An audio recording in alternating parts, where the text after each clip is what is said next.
नमस्कार, मैं प्रेयसी और आप देख रहे हैं भारत एक्सप्रेस यूपी का डिजिटल प्लेटफॉर्म।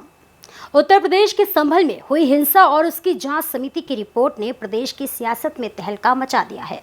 आज मुख्यमंत्री योगी आदित्यनाथ को यह रिपोर्ट सौंप दी गई, जिसमें खुलासा हुआ है कि 24 नवंबर 2024 को हुई हिंसा पूर्व नियोजित और साजिश का नतीजा थी। रिपोर्ट लीक होते ही राजनीतिक गलियारों में हड़कंप मच गया।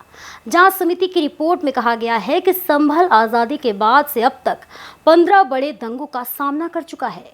इन दंगों की सूची इस प्रकार है: 1947, 1948, 1953, 1958, 1962, 1976, 1978, 1980, 1990, 1992, 1995, 2001, 2019 और 2024।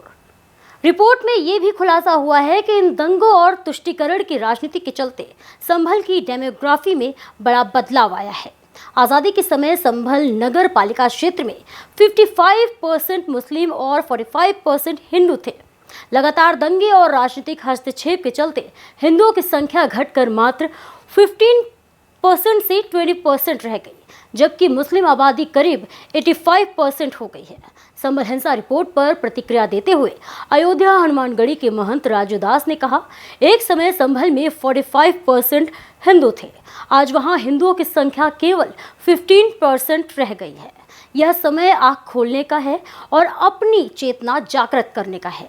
अगर हम समय रहते नहीं जागे तो भविष्य में और बड़े सामाजिक और सांस्कृतिक नुकसान का सामना करना पड़ सकता है। महंत राजूदास ने आगे कहा कि सिर्फ धार्मिक और सामाजिक संगठनों को ही नहीं बल्कि आम नागरिकों को भी इस मुद्दे पर सजग रहना चाहिए। उनका कहना है कि समाज में सांप्रदायिक सद्भाव बनाए रखना हर नागरिक की जिम्मेदारी है, लेकिन इसके साथ ही साथ समुदाय विशेष की बढ़ती हिस्सेदारी और असंतुलन को भी नजरअंदाज नहीं किया जा सकता। विशेषज्ञों का मानना है कि संभल जैसी घटनाएं केवल स्थानीय ही नहीं बल्कि राज्य और राष्ट्रीय स्तर पर भी चिंता का विषय है।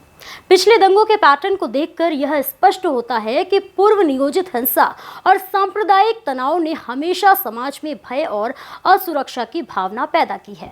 राजनीतिक और सामाजिक विश्लेषकों का कहना है कि रिपोर्ट के लीक होने से चुनावी और राजनीतिक दृष्टि से भी संभल की स्थिति पर असर पड़ेगा। प्रशासन और सरकार के लिए यह आवश्यक है कि वह सभी समुदाय को साथ लेकर निष्पक्ष और कड़े कदम उठाएं, ताकि भविष्य में ऐसी घटनाएं रोकी जा सके।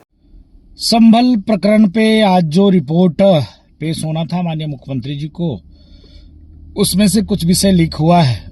आप देख सकते हो, एक समय संभल की जनसंख्या 45% हिंदुओं की थी, आज 15% रह गई है। ये आंख खोलने की उनको जरूरत है जो गंगा जमनी तहजीब हिंदू मुस्लिम एकता की बात करते हैं।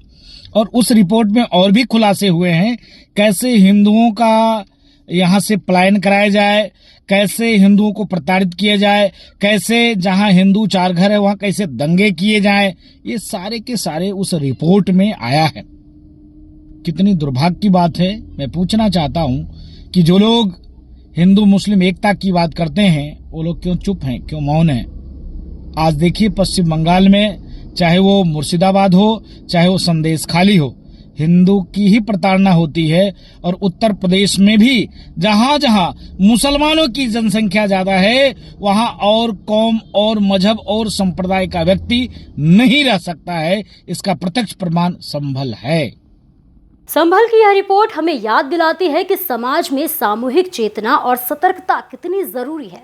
सिर्फ धार्मिक या राजनीतिक नजरिया ही नहीं बल्कि सामाजिक जिम्मेदारी और ऐतिहासिक सच्चाई को भी समझना आवश्यक है। महंत राजू दास की चेतावनी साफ है कि समय रहते नहीं जागे तो नुकसान केवल वर्तमान नहीं बल्कि आने वाली पीढ़ियों को भी भुगतना पड़ेगा।